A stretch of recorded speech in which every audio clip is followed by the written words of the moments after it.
Shalom, saudara yang kasihi Tuhan Yesus Kristus. Sangat bersuka cita kembali kita bertemu di dalam program Bible Study CK7. Setiap hari Senin sampai Jumat kita dipenuhi dengan firman Allah, supaya kita semakin hari semakin mengenal Allah kita itu siapa.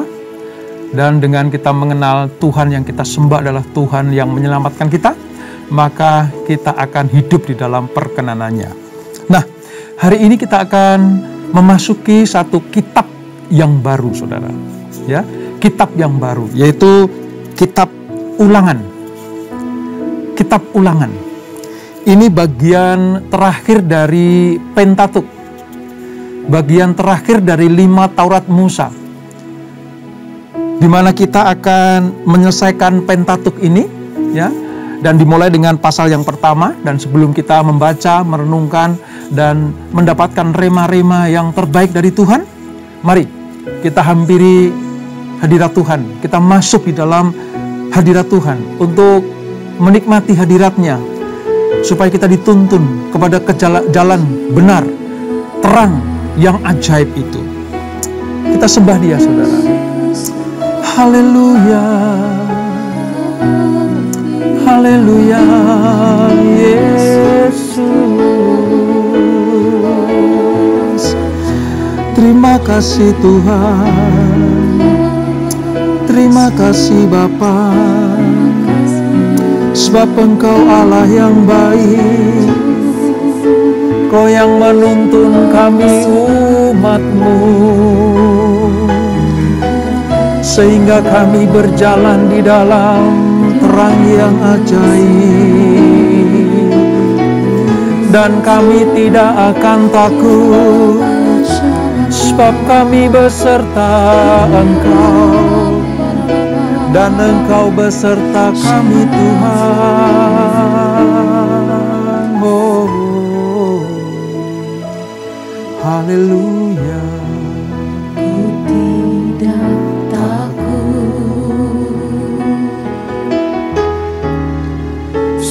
Kau besertaku,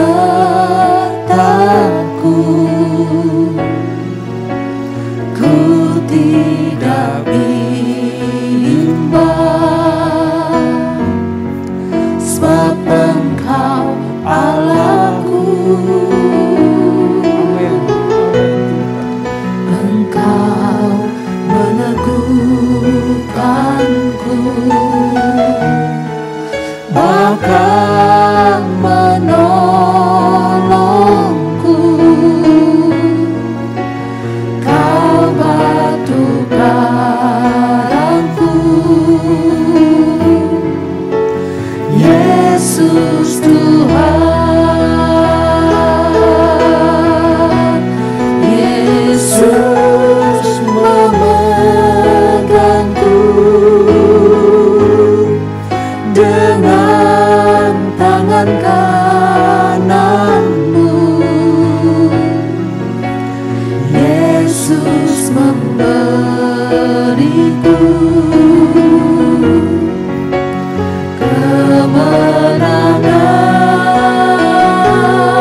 Yesus memberiku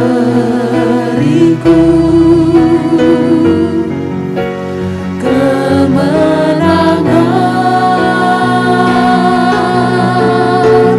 Yesus memegangku dengan tangan kananmu.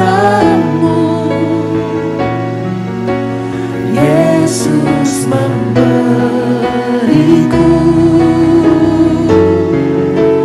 kemenangan.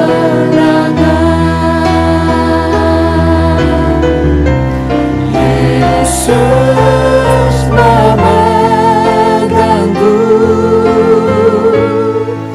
dengan tangan kananmu. Yesus memberiku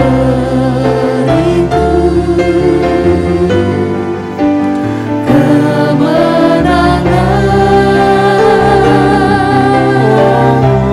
Yesus memegangku dengan tangan kananmu. Yesus memberiku kemenangan.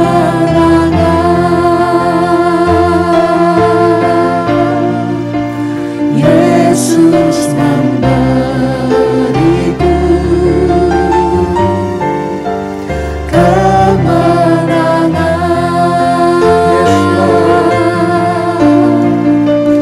Yesus memberiku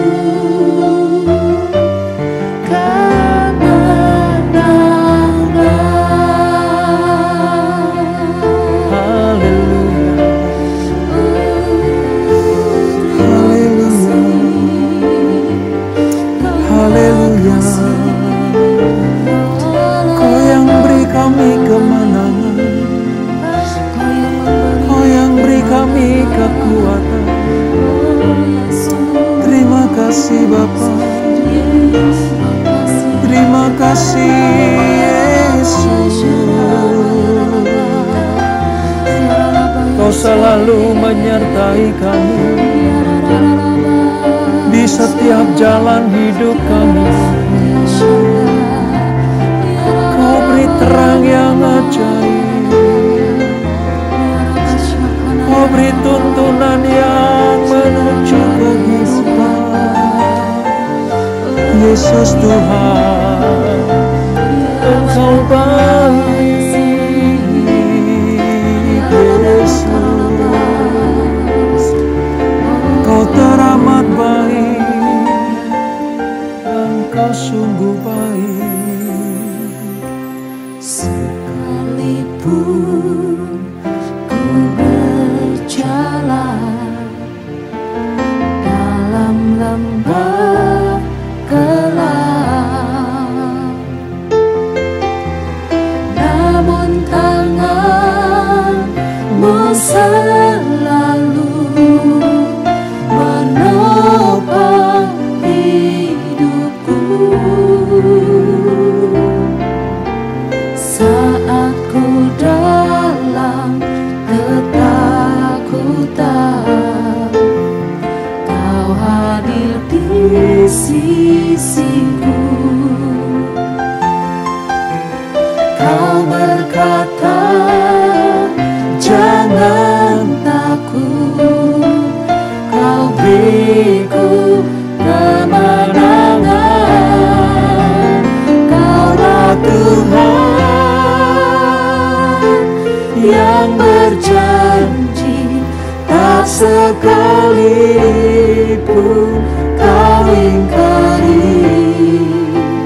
Kesetiaan-Mu sungguh terbukti di sepanjang hidupku. Untuk selamanya ku kan setia melayani, mengasihi-Mu. tiada Tuhan seperti-Mu, Yesus. Kau Allahku yang setia.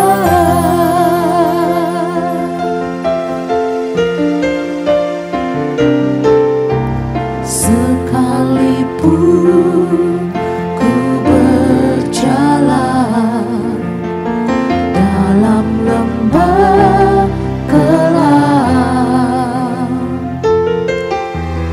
namun tangan-Mu selalu menopang hidupku.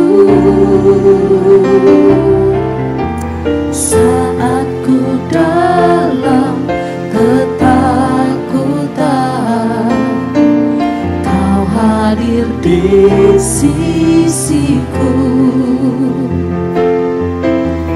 Kau berkata, jangan takut, Kau beriku kemenangan.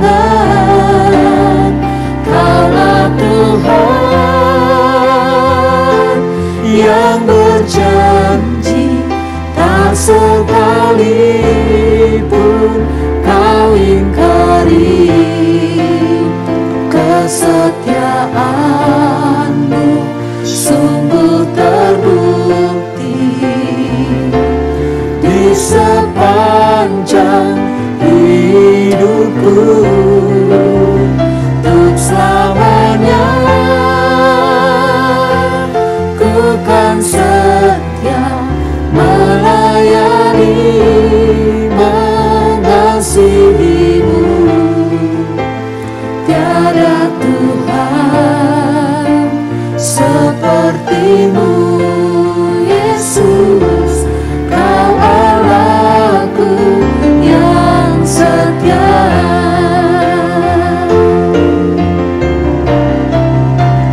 Kaulah Tuhan yang berjanji, tak sekalipun Kau ingkari. Kesetiaan-Mu sungguh terbukti di sepanjang hidupku. Untuk selamanya ku kan setia melayani, mengasihi-Mu. Tiada Tuhan seperti-Mu, Yesus. Kau Allahku yang setia. Tiada Tuhan seperti-Mu, Yesus. Kau Allahku yang setia. Tiada Tuhan seperti-Mu, Yesus. Kau Allahku yang setia. Haleluya, haleluya, haleluya. Tidak ada Allah seperti Engkau ya Tuhan Yesus. Engkau yang selalu setia, menuntun, membimbing, membawa anak-anak-Mu kepada destiny yang Tuhan sudah tetapkan, yaitu hidup penuh kemuliaan dan menerima kehidupan yang kekal. Terima kasih Bapa. Sebentar kami akan memasuki kitab yang baru, yaitu kitab Ulangan. Mari Roh Kudus terangi hati kami. Kami buka lebar-lebar hati kami sebagai ladang yang subur bagi benih firman Tuhan. Urapi kami Tuhan, urapi hamba-Mu, kuduskan, sucikan kami, supaya kami menerima firman ini dengan penuh sukacita dan semakin hari semakin berkenan kepada Tuhan. Di dalam nama Yesus, mari yang siap belajar firman Tuhan sama-sama kita katakan, amin. Baik saudara, kita akan membaca dari Ulangan pasal yang pertama di Alkitab kita, Perjanjian Lama, halaman sekitar 190. Kita akan memasuki kitab yang baru, dan kitab ini mengakhiri Pentatuk atau 5 Taurat Musa. yaitu Kejadian, Keluaran, Imamat, Bilangan, dan sekarang adalah Ulangan. Saya akan bacakan ayat 1 sampai dengan ayat yang ke-8 dulu ya saudara. Lalu nanti kita akan kupas. Kalau ada ayat yang lebih penting lagi kita akan baca bersama-sama. Demikian firman Tuhan. Ulangan pasal yang pertama. Musa meriwayatkan pengalaman di Gunung Horeb. Inilah perkataan-perkataan yang diucapkan Musa kepada seluruh orang Israel di seberang sungai Yordan, di padang gurun, di Araba Yordan, dan di tentangan Suf antara Paran dan Tofel, Laban, Haserot, dan di Sahab.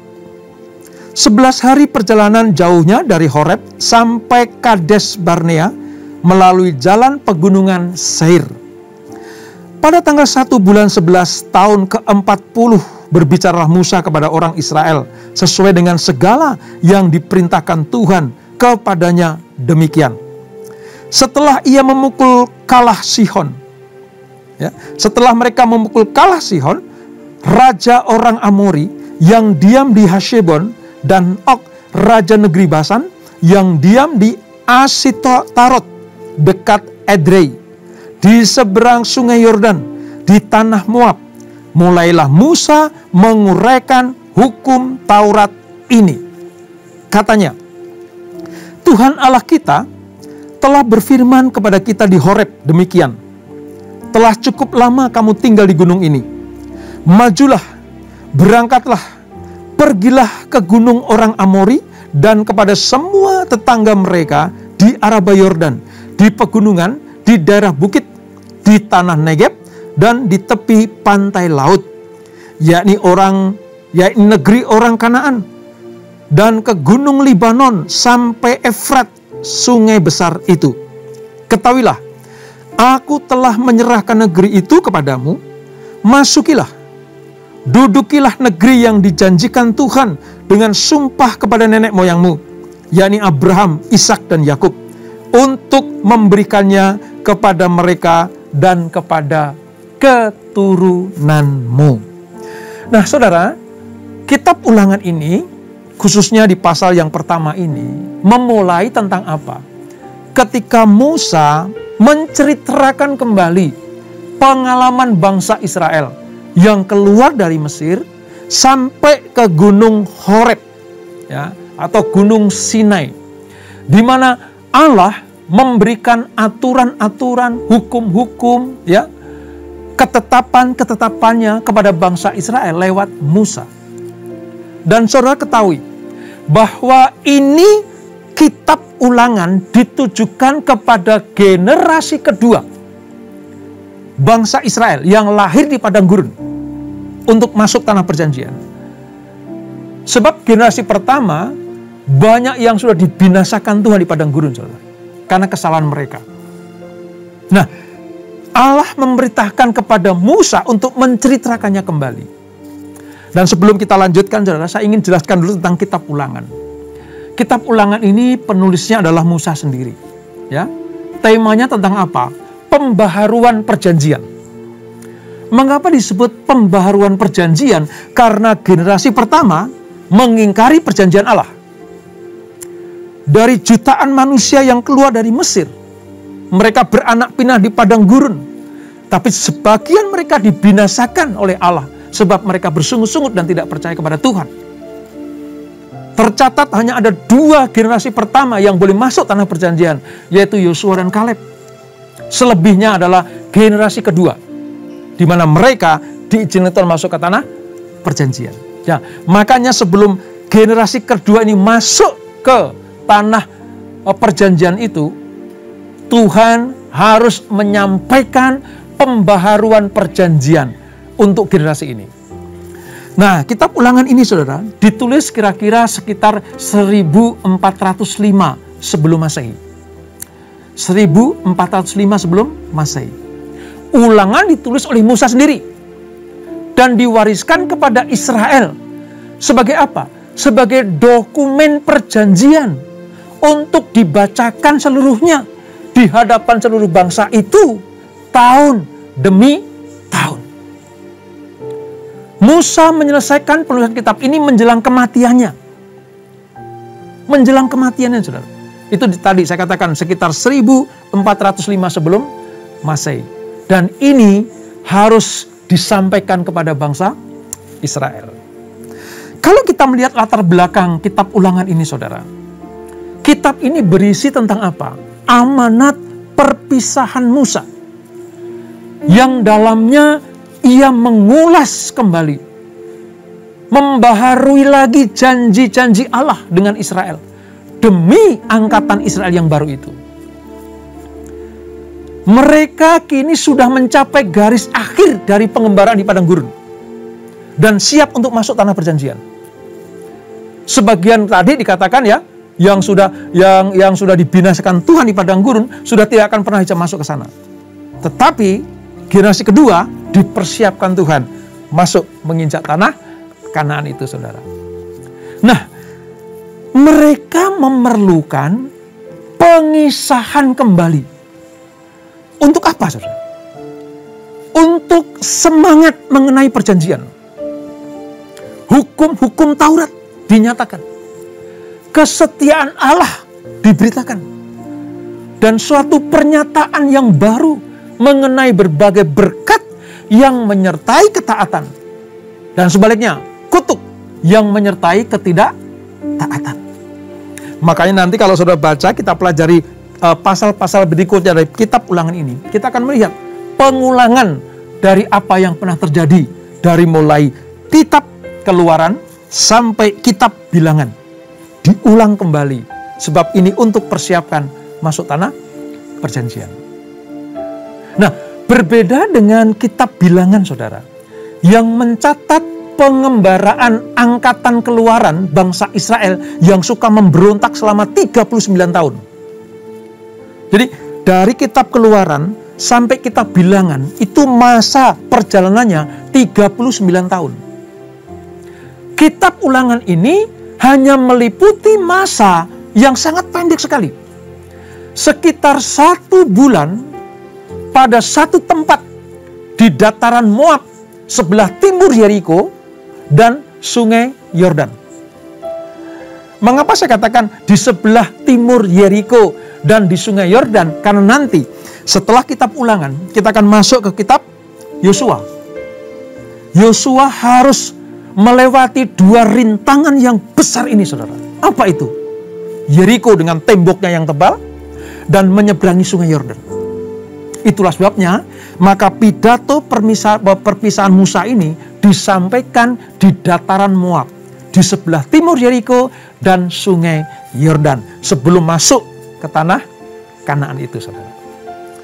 Tujuannya apa sekarang? Mengapa harus ada kitab Ulangan? Sebelum menyerahkan kepemimpinan kepada Yosua untuk penaklukan Kanaan, Musa menasehati dan mengarahkan angkatan Israel yang baru tentang apa? Pertama, tentang perbuatan-perbuatan perkasa dan janji-janji Allah. Mereka harus tahu bahwa Allah yang mengeluarkan bangsa Israel dari Mesir itu tangannya kuat. Dia perkasa. Dia yang membuat bangsa Israel akan masuk tanah perjanjian. Dan bukan hanya tangan Tuhan saja yang kuat untuk melindungi anak-anaknya, tetapi Tuhan juga memberikan janji-janjinya kepada bangsa ini. Itu yang pertama. Jadi mengingatkan tentang perbuatan-perbuatan perkasa dan janji-janji Allah.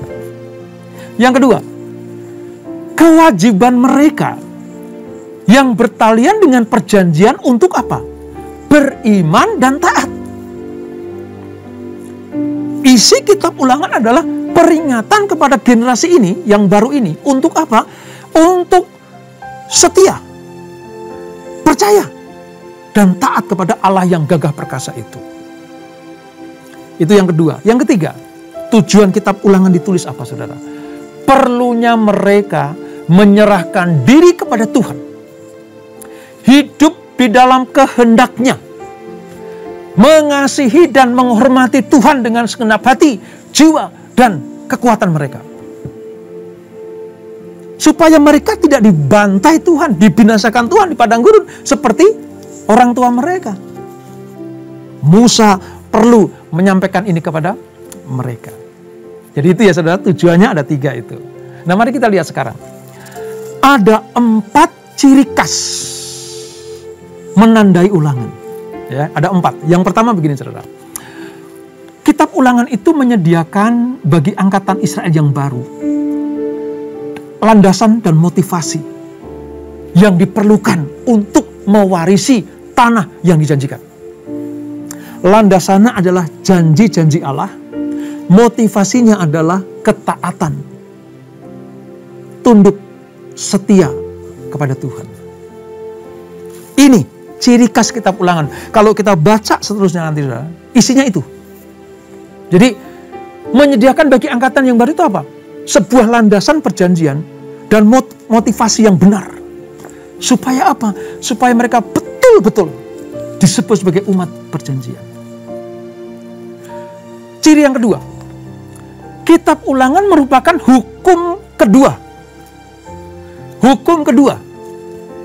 Mengapa disebut hukum kedua? Karena di dalamnya Musa memimpin orang Israel yang usianya sekitar 120 tahun. Ya. Pemimpin Israel yang usianya sekitar 120 tahun ini menyatakan kembali, merangkum kembali dalam bentuk khotbah, nasihat. Tentang apa? Sabda Tuhan.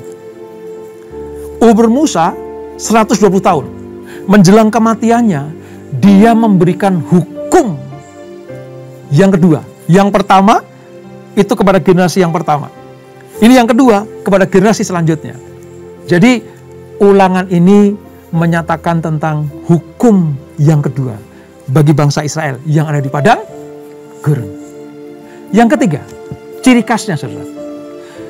Ulangan merupakan kitab kenangan. Kitab kenangan tentang masa di mana bangsa Israel keluar dari Mesir sampai mereka sampai di Gunung Sinai atau Gunung Horeb itu. Makanya nasihat yang khas dari Ulangan adalah begini. Ingatlah dan jangan melupakan. Ini banyak sekali tertulis di dalam frase-frase pasal-pasal di kitab Ulangan. Ingatlah dan jangan melupakan. Ini merupakan nasihat untuk menaati kebenaran Allah. Banyak sekali kita temukan itu, saudara. Mengapa? Karena pada dasarnya manusia sering lupa. Pada dasarnya manusia sering tidak mengingat kembali apa yang Allah pernah lakukan. Sebab nanti setelah kitab Ulangan ini banyak sekali peperangan-peperangan merebut tanah perjanjian. Nah, kalau mereka lupa akan kuasa Allah, mereka tidak ingat akan tangan Allah yang kuat dan gagah itu, maka mereka akan kecil hati. Mereka akan ciut melihat bangsa-bangsa di depan mereka. Oleh sebab itu, di kitab Ulangan ini Musa menekankan suatu kalimat yang penting buat mereka. Apa itu? Ingatlah dan jangan melupakan Tuhan. Ingat bagaimana Tuhan membuat tanda-tanda ajaib di Mesir dengan 10 tulah itu. Ingat bagaimana Tuhan membelah laut Tebrau dengan tangannya sehingga kita bisa berjalan di tanah yang kering di tengah laut itu. Ingat bahwa Tuhan setiap hari memberikan makanan mana buat kita semuanya. Ingat bahwa Tuhan kalau siang kasih tiang api buat kita. Dan kalau malam kasih tiang, kalau siang tiang awan, kalau malam tiang api. Ini merupakan sebuah karya Allah dalam penyelamatan bangsa Israel supaya masuk ke tanah perjanjian. Makanya Musa menggarisbawahi ini. Perjuanganmu belum selesai, nak. Perjuanganmu belum selesai. Satu sisi keluar dari tanah Mesir itu sebuah anugerah yang luar biasa. Tapi untuk masuk ke tanah perjanjian itu perlu iman dan tindakan. Nah, ketika kita keluar dari Mesir, tangan Allah yang dahsyat itu menuntun kita. Makanya jangan takut kalau engkau akan merebut tanah perjanjian, tangan yang dahsyat yang sama itu juga akan menuntun kalian. Itu pidato Musa. Ciri yang keempat, dasar pikiran yang penting dalam kitab ini adalah gini, saudara. Iman ditambah ketaatan. Iman ditambah ketaatan. Dan itulah yang akan membuat mereka menggapai janji-janji Allah dan mewarisi semua berkat dari Allah dengan cara yang penuh. Jika tidak ada iman, kalau tidak ada ketaatan, maka janji Allah hanya tinggal janji karena bangsa Israel tidak bisa melakukan semua firman Allah itu. Oleh sebab itu, di dalam kitab Ulangan ini banyak sekali tuntutan-tuntutan Allah lewat Musa tentang iman dan ketaatan. Kuncinya cuma itu. Menyeberang sungai Yordan perlu iman dan ketaatan. Merubuhkan tembok Yeriko perlu iman dan ketaatan. Menduduki tanah-tanah yang sudah dijanjikan Tuhan perlu iman dan ketaatan. Menggapai penuh janji Allah lewat Abraham, Ishak dan Yakub itu penuh ketaatan. Oleh sebab itu, garis besar selain ingat dan jangan melupakan, engkau harus berjalan di dalam iman dan ketaatan. Maka semua janji Allah akan digenapi dalam kehidupanmu. Nah, kita lihat tadi, saudara. Apa yang kita baca tadi merupakan sebuah pemaparan Musa untuk dilakukan, dipercayai, dipegang baik-baik. Dan jangan lupa itu, diceritakan kembali kepada keturunan demi keturunan. Supaya apa? Supaya nama Tuhan tetap diingat dan ada di dalam hati semua bangsa, di dalam hati orang Israel. Kalau sekarang ini ya di dalam hati kita, di dalam hidup kita. Kalau Allah bisa menolong bangsa Israel keluar dari Mesir, menyertai di padang gurun dan masuk tanah Kanaan, maka Allah yang sama juga yang menyelamatkan kita dari belenggu dosa, lambang Mesir, lalu padang gurun ini kita lalui, lambang kita hidup di dunia ini, dan nanti kita akan masuk ke tanah Kanaan. Lambang apa, saudara? Surga yang mulia. Jadi penerapan bagi kita tentang kitab Ulangan ini adalah sangat relevan, saudara. Sangat relevan. Ya, gambaran bagaimana orang Israel diselamatkan Tuhan itu terjadi dalam hidup kita. Terjadi dalam hidup kita. Kalau di kitab Ulangan dikatakan ingatlah dan jangan melupakan, itu juga bagi kita. Ingatlah dan jangan melupakan bagaimana kita ditolong Tuhan, diselamatkan Tuhan lewat pengorbanan Tuhan Yesus Kristus. Yang kedua, bagaimana kita harus mempraktekkan iman dan tindakan. Itu juga apa? Cara kita berjalan di dalam padang gurun kehidupan ini. Tanpa iman dan tindakan kita, maka nol, tidak ada artinya. Oleh sebab itu, kalau saudara mengaku bahwa sebagai anak-anak Tuhan, sebagai umat pilihan Tuhan, sebagai umat perjanjian Tuhan, yang pertama ingat dan jangan melupakan kebaikan-kebaikan Tuhan dan tangan Tuhan yang kuat itu. Dan yang kedua, imanmu harus kau sempurnakan dengan tindakanmu. Karena begini, saudara, di dunia ini sulit sekali kalau kita tidak berpegang kepada janji Allah. Kalau kita tidak punya iman, apalagi kita tidak punya tindakan berdasarkan iman, maka sulit sekali untuk masuk ke tempat di mana Allah menjanjikan kita ada di situ. Gambaran yang sangat jelas ini dalam kitab Ulangan, saudara, itu ditujukan kepada bangsa Israel pada waktu itu, dan sekarang ditujukan kepada kita. Nah, di pasal yang pertama ini selanjutnya tentang apa? Tentang riwayat pengangkatan hakim-hakim. Allah menetapkan pemimpin-pemimpin bagi bangsa Israel. Yang kedua, diceritakan tentang riwayat ke-12 pengintai. 12 diutus mewakili satu suku, satu orang. Maka 12 suku, 12 orang. Untuk apa? Sebelum masuk ke tanah perjanjian, mereka harus melihat dulu tanah yang dijanjikan Allah itu. 12 diutus, semua kembali, laporannya dibagi 2. Apa itu? 10 pengintai, imannya sangat mengecewakan. Tapi 2 pengintai, yaitu Kaleb dan Yosua, memiliki iman yang kuat seperti yang diharapkan oleh Tuhan dan Musa. Ini peristiwanya ada, saudara. Kalau sudah baca di dalam ayat 19 sampai 33, itu tentang riwayat 12 pengintai. Lalu riwayat juga hukuman atas Israel. Tentang apa? Sungut-sungut. Telat dikasih air sedikit, sudah sungut-sungut. Bosan makan mana, sungut-sungut minta daging. Dikasih daging, mereka sungut-sungut lagi. Kenapa? Pengen balik ke Mesir. Makanya Allah menjatuhkan hukuman.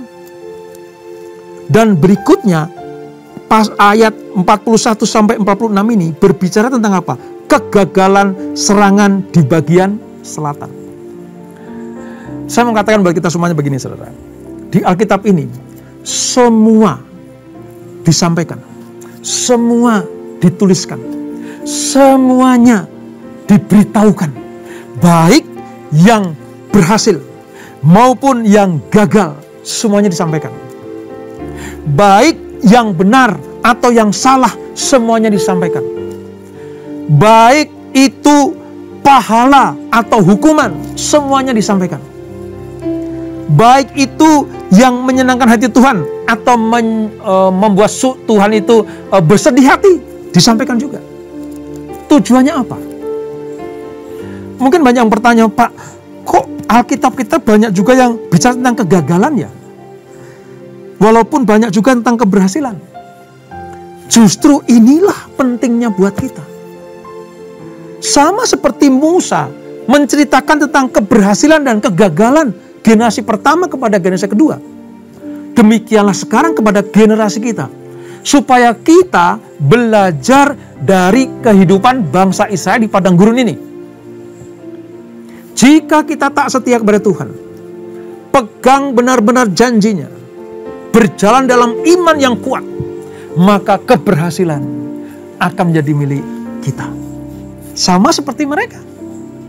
Tapi sebaliknya, kalau mereka tidak taat, bersungut-sungut, tidak pernah puas atas pemberian Tuhan, maka Allah marah dan murka.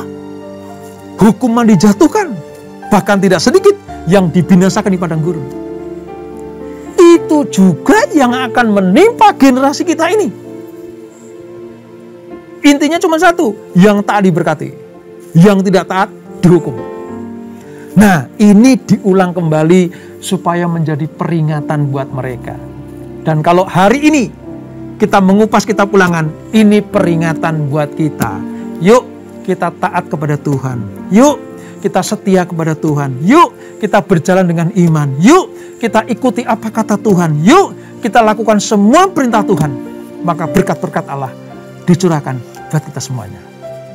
Jangan tidak setia dan jangan melukai hati Tuhan supaya kita tidak dihukum Tuhan, tapi muliakan Tuhan, maka kita mendapatkan berkat-berkat kemuliaan itu. Kita tundukkan kepala. Bapa di surga, terima kasih untuk hari ini. Kami belajar memulai kitab Ulangan, memberikan sebuah pelajaran buat kami anak-anak-Mu, supaya kami taat, mengingat kebaikan Tuhan, dan berjalan dengan iman dan tindakan. Dengan demikian, kami akan meraih kemenangan demi kemenangan. Kitab Ulangan adalah pidato perpisahan Musa kepada bangsa Israel sebelum Musa mati, umur 120 tahun. Musa perlu menyampaikan ini kembali supaya mereka berjalan di dalam kebenaran Allah. Supaya mereka tidak seperti generasi sebelumnya yang dibinasakan di padang gurun. Ini pelajaran buat kami juga. Kami tidak mau selama kami ada di padang gurun kehidupan, yaitu dunia ini, dibinasakan Tuhan.